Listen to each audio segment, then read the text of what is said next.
In other news, the government has reaffirmed its commitment to improving healthcare service delivery in Wapula province.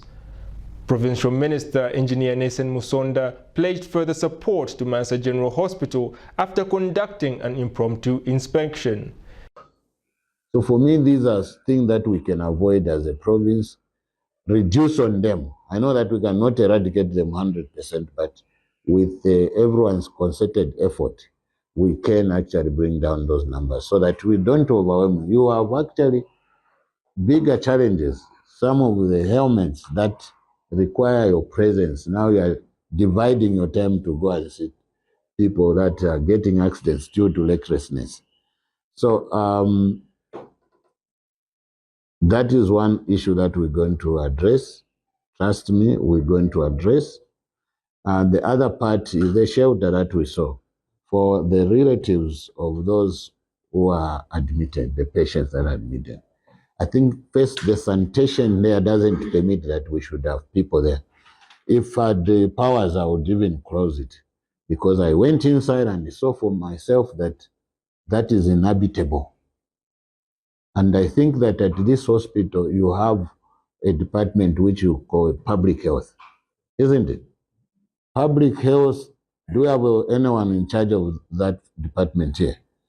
If you are here, please take interest in that facility. You know, there's something that we can do, even if it's not yet, reconstructed. But I think that we can mop those areas, we can bring out the dirt that is there, even if they're sleeping on the floor, but it must be a clean floor. Even the floor is not clean. So the Department of Public Health, take interest in that. I'm going to sell the idea to the local authority that we can actually move in and mobilize resources from CDF so that we can do some remedial works, some maintenance, to make it habitable for our relatives who are nursing people in the hospital. Some of them, if you ask, maybe they have stayed weeks and months. But can you imagine if you stayed there forever? And like they were right putting it, very soon it will be rain season. That dump site we found, I know that this is a big hospital, so refugees will always be increasing. But we should also have a plan on making sure that as it increases, also have disposal means so that it doesn't pile up there and become a health hazard.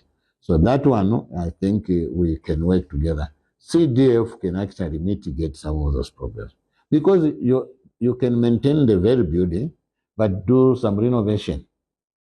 Bring out those odd windows, doors, the floor, you deal with the kitchen, and then you tell them, of course, you don't have mattresses. Any well-wisher can bring in mattresses and make sure that those mattresses do not grow legs, and that they specifically for the people. Because I know, obviously, some of these people, when their patients are released or discharged, they would want to comboga with that same mattress and make it personal. But we are saying this can be labeled GRZ so that they don't attempt to get anything from there.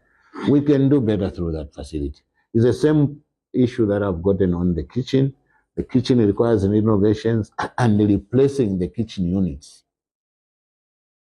These are matters we are going to address through the CDF. We're going to lobby. I'm going to lobby for you.